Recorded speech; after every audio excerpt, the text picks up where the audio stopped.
তুই তো কেঁদে কেঁদে মরে যাবি কৃষ্ণ কৃষ্ণ বলে। বলদেব আচার্য ছুটে এসেছে খবর পেয়ে।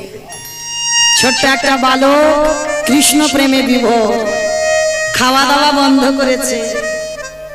কি গো, পারলাম না এইরকম সন্তান তৈরি করতে।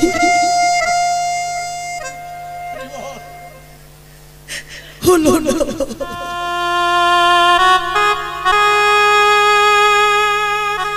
বলদেব আচার্য এসে বলছে, আরে রঘু, তুই কি পাগল হয়েছিস? কৃষ্ণ বলে কেঁদে কেঁদে তুই কি পাগল হয়ে যাবি? গুরুদেব বলো না, আমি কি তারে পাবো না? আমি যদি তারে না পাই হে জীবন আমি আর রাখবো না। পাবি বাবা পাবি, তার তুই পাবি, তবে শোন, কৃষ্ণ বলে কাঁদিস না।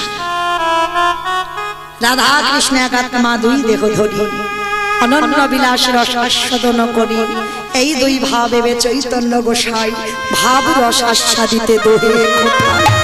তাই গৌর কৃষ্ণ কৃষ্ণ বলে কাঁদতে হবে না। ওই কৃষ্ণ বলিতে গৌর হয়ে এসেছে।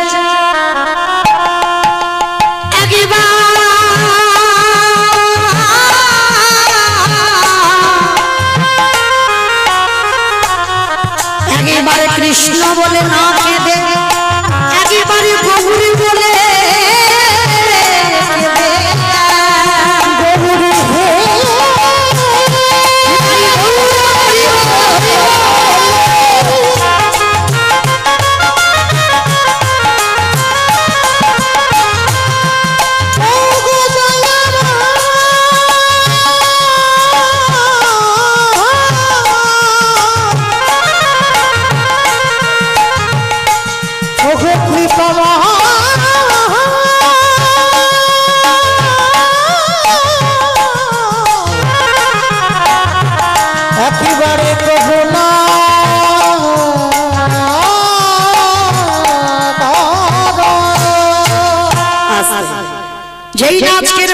যেই বলেছে কৃষ্ণ বলে কাঁদতে হবে না, কৃষ্ণ কলিতে গৌর হয়ে এসেছে নদিয়া।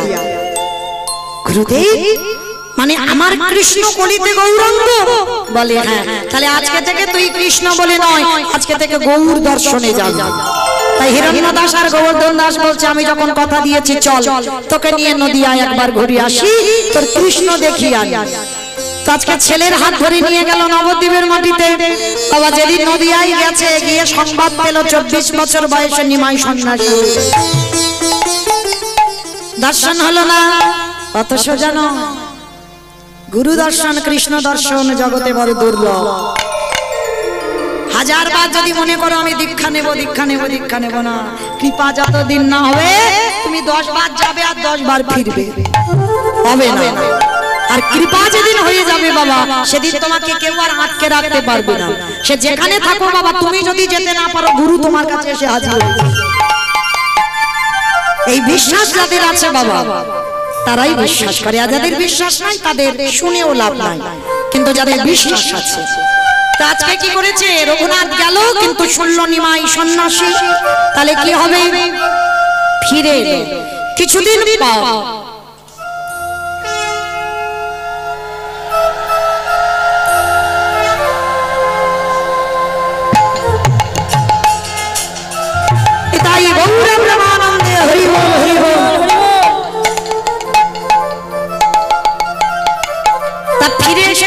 কিছুদিন পরে আমার মহাপ্রভু এসেছিল অদ্বৈত আচার্যের ঘরে, এটা আপনারা জানেন। নিমাই সন্ন্যাসের পর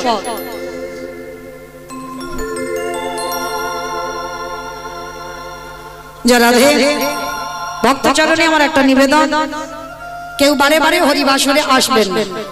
আমি বলছি বলে যেন কেউ কষ্ট পাবেন না বা মনে কিছু করবেন না যে কীর্তনিয়া বলছে, কিন্তু বারে বারে যদি আসেন তো কীর্তনের একটু ব্যাঘাত হয়। তার জন্য আপনাদের কীর্তনের শেষে আমি একটু বাইরে গিয়ে দাঁড়াবো, তখন আসবেন, কিন্তু কীর্তন চলাকালীন নয়। তাই গৌর প্রেমানন্দে হরি আজকে কি করেছে বাবা, রঘুনাথ যখন খবরটা পেয়েছে অদ্বৈত আচার্যের ঘরে সন্ন্যাসের পরে নিমাই এসেছে, তাই হিরণ্য দাস আর গোবর্ধন দাসের সঙ্গে করে নিয়ে আমার রঘুনাথ গিয়েছিল ওই অদ্বৈত আচার্যের ঘরে শান্তিপুরে। আর শান্তিপুরে যেই না গিয়ে দাঁড়িয়েছে, গিয়ে কি দেখছে জানো? রসে তনু ঢর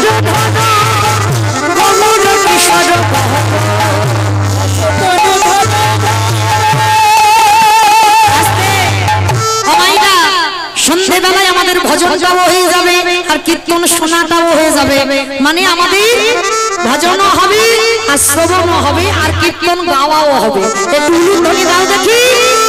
রসে তনু ঢর বহুর কিশোর বহর, আরে রসে তনু ঢর বহুর কিশোর বহর, রসে তনু ঢর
সমস্ত ভক্তদের মাঝখানে দাঁড়িয়ে আছে রঘুনাথ।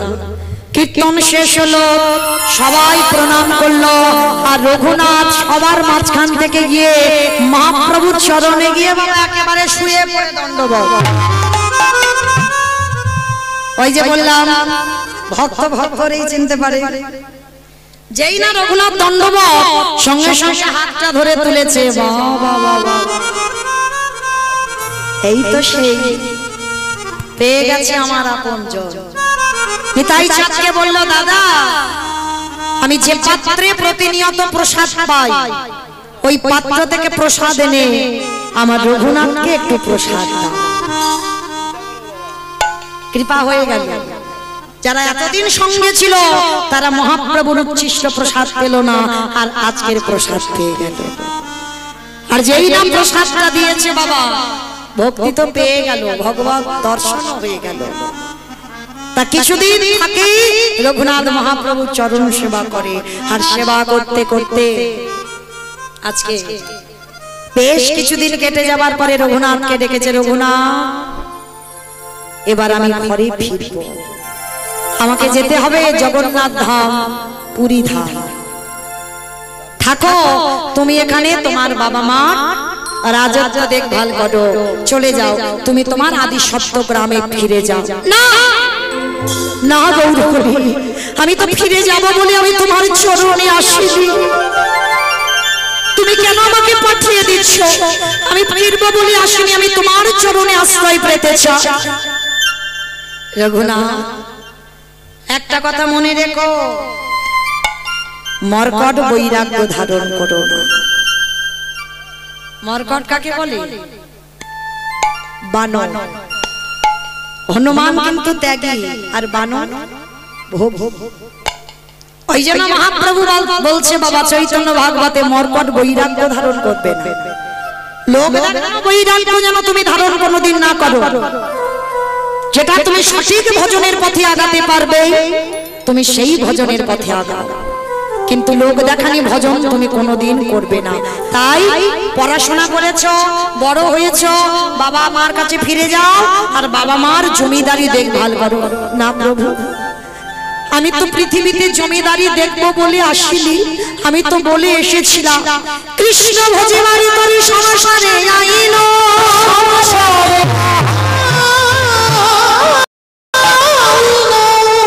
মিছি মায়ায় মুক্ত হয়ে বিজ্ঞ হইন।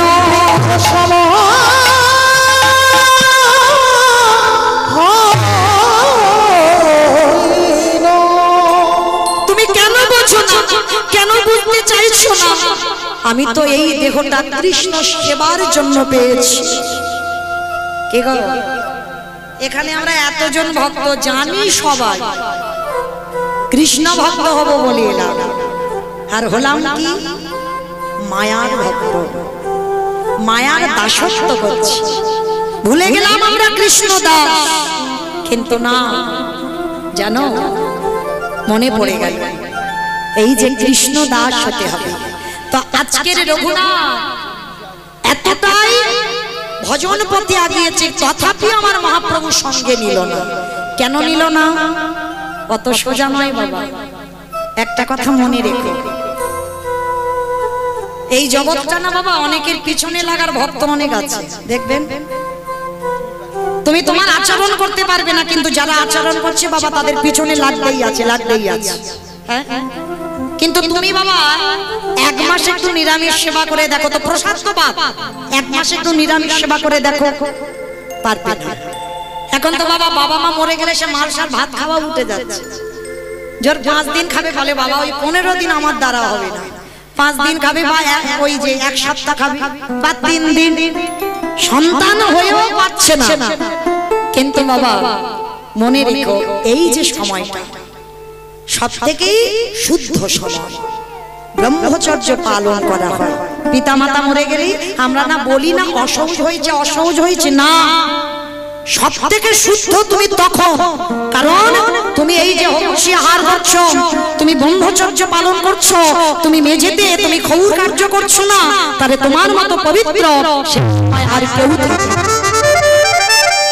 যারা প্রকৃত জ্ঞানী হবে তারা কোনোদিন বলবে না ওইটা অসহজ, তোমাকে ছুঁলে আমি অপবিত্র হয়ে যাব না, তোমাকে ছুঁলে আরো আমি পবিত্র হব। কেন? তখন তুমি ব্রহ্মচর্য পালন করো, আর তোমার মতো পবিত্র তখন আমিও পর্যন্ত নয়। তাই তাই রঘুনাথ কি করেছে বাবা?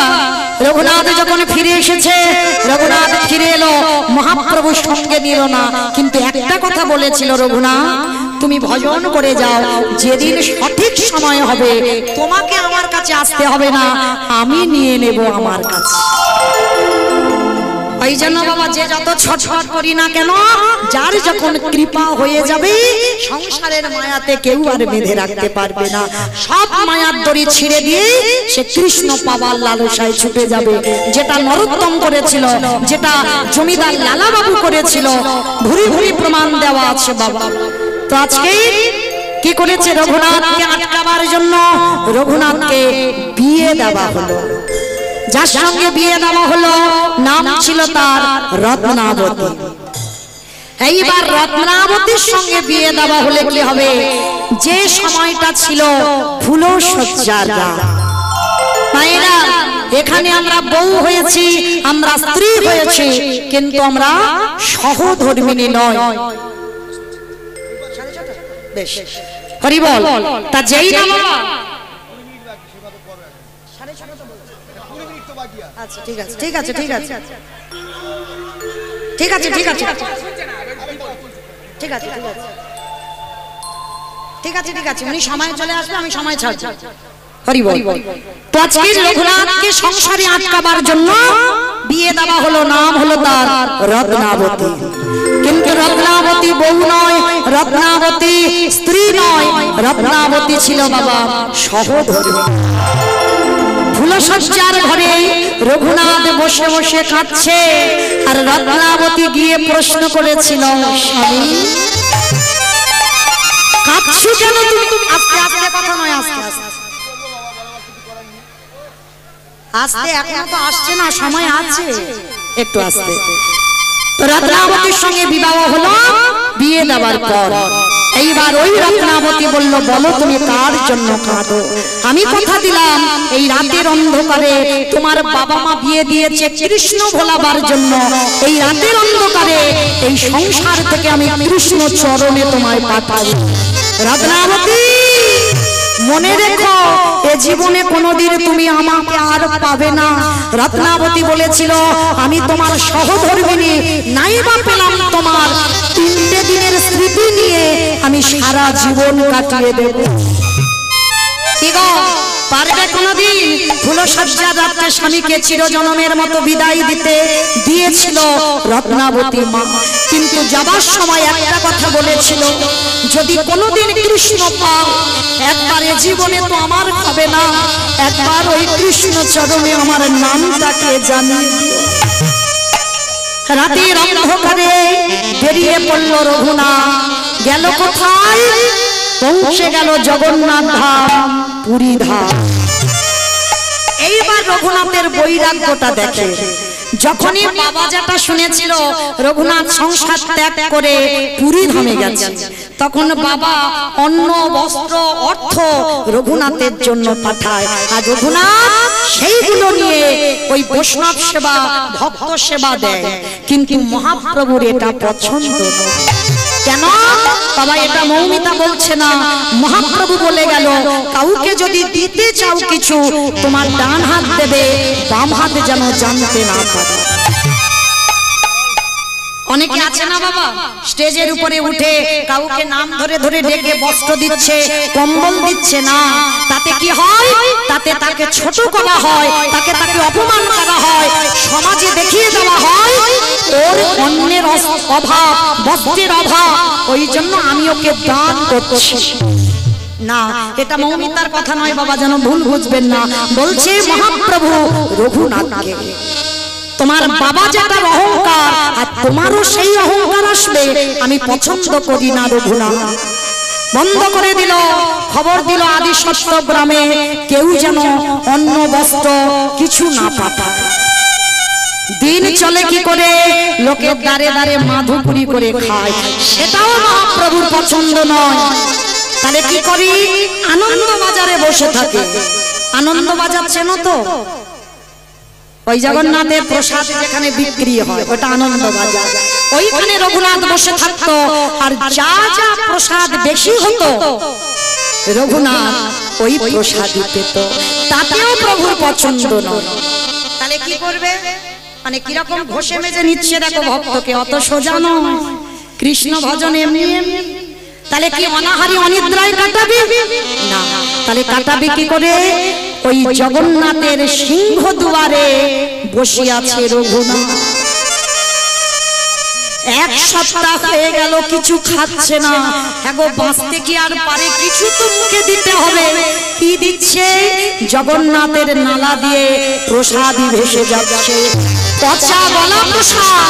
রঘুনাথ তুলে নিয়ে ধৌত করে লবণ দিয়ে সবে মুখে দিতে যাবে, মহাপ্রভু পিছন থেকে সে হাতটা ধরেছে। রঘুনাথ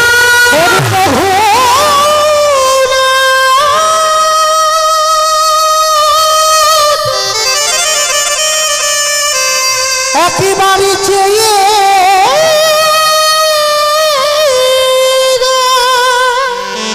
যেই না তাকিয়েছে, মহাপ্রভু প্রসাদই চাইছে না। না প্রভু না, এটা তো পচা প্রসাদ। ওরে মূর্খ, প্রসাদ কোনদিন পচা হয়? প্রসাদ কোনদিন গলা খায়?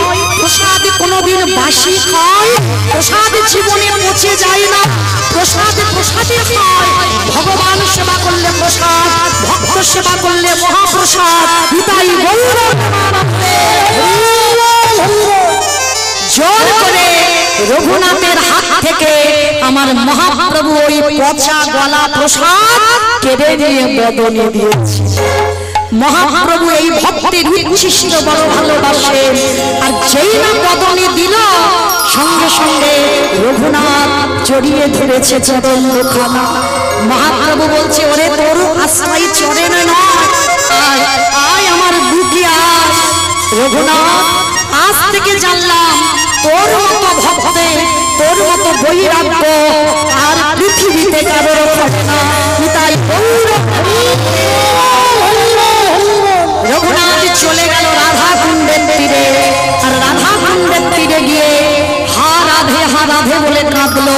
রৌদ্র প্রখরতা রাধা রানী নিজের বস্ত্রটা আচ্ছাদন করে রেখেছে, পিছনে তাকিয়ে দেখলো রাধা রানী দাঁড়িয়ে আছে। রঘুনাথ বলল, রাধে তোমাকে একা নয়, কৃপা করে তুমি জীবন রূপে দর্শন দাও। রাধা কুণ্ডের তীরে যেখান থেকে রঘুনাথের উৎপত্তি হলো, সেইখানে জীবনের শেষ সময় আমার যুগল মাধুর্য দর্শন করলেন। আজ রাধা গোবিন্দ যুগলে দাঁড়ালে সাগর ভাবে দাঁড়াইল কিশোরী গো।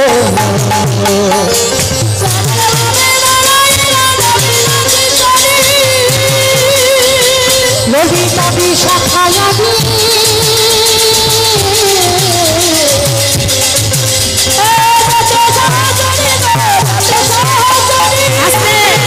সবাই দেখি জানার সময় হাত দুটো তোলো তোলো কি সবাই প্রত্যেকে প্রত্যেক পাতায় পাতায় দিচ্ছে